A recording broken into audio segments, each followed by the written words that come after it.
My name is Vic Chopra. I currently live in Seattle, Washington.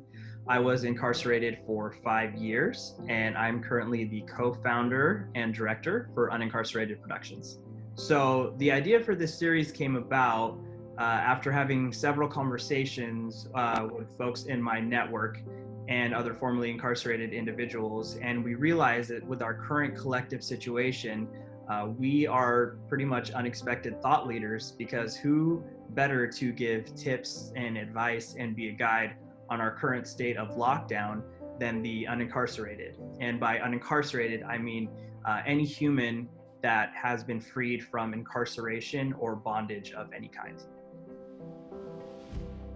Chris Wilson is a serial entrepreneur, social justice advocate, artist, and is the author of this really amazing, life-changing book called The Master Plan: My Journey from a Life in Prison to a Life of Purpose, which can be found on Audible and Amazon, and I highly recommend picking up a copy. Chris Wilson, to me, he's a mentor, he's a leader.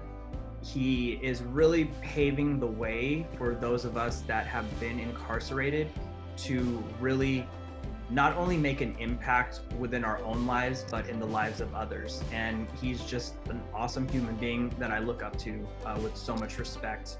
And I hope to one day accomplish even a fraction of what he's been able to. How's it going, Chris? Pretty good. How you guys doing? Good. It's nice to finally sort of meet you face to face. I've been texting and talking to some of my friends who've been incarcerated, and we was like, man, this has been like the best lockdown we ever been on. I mean, despite like what's happening outside, but like for us, like I gotta stay in here. I got internet and like food and like a cell phone. Like this is crazy. So this may sound a little strange, but like when you go to prison, I mean, you technically like you lose your freedom.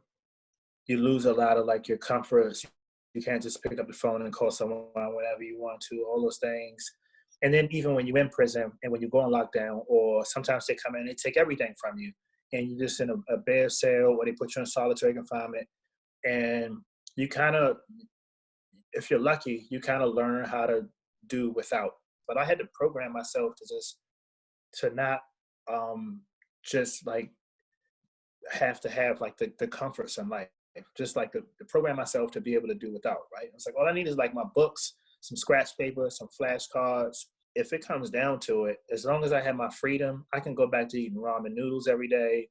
I'll cut grass. I'll do anything I gotta do like to get by, and you know, and that means like if I lose like my house, whatever, like as long as I'm free, as long as I got like the information, like the knowledge up here, I can build it back up.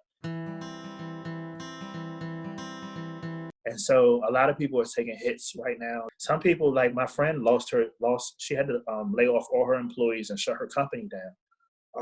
But like, I just would encourage people to think about how to come back. Like, how can we come back? How can we rebuild? How can we like leverage this time? And I'm just going to use this opportunity to like really like recharge, reset, and just come back harder.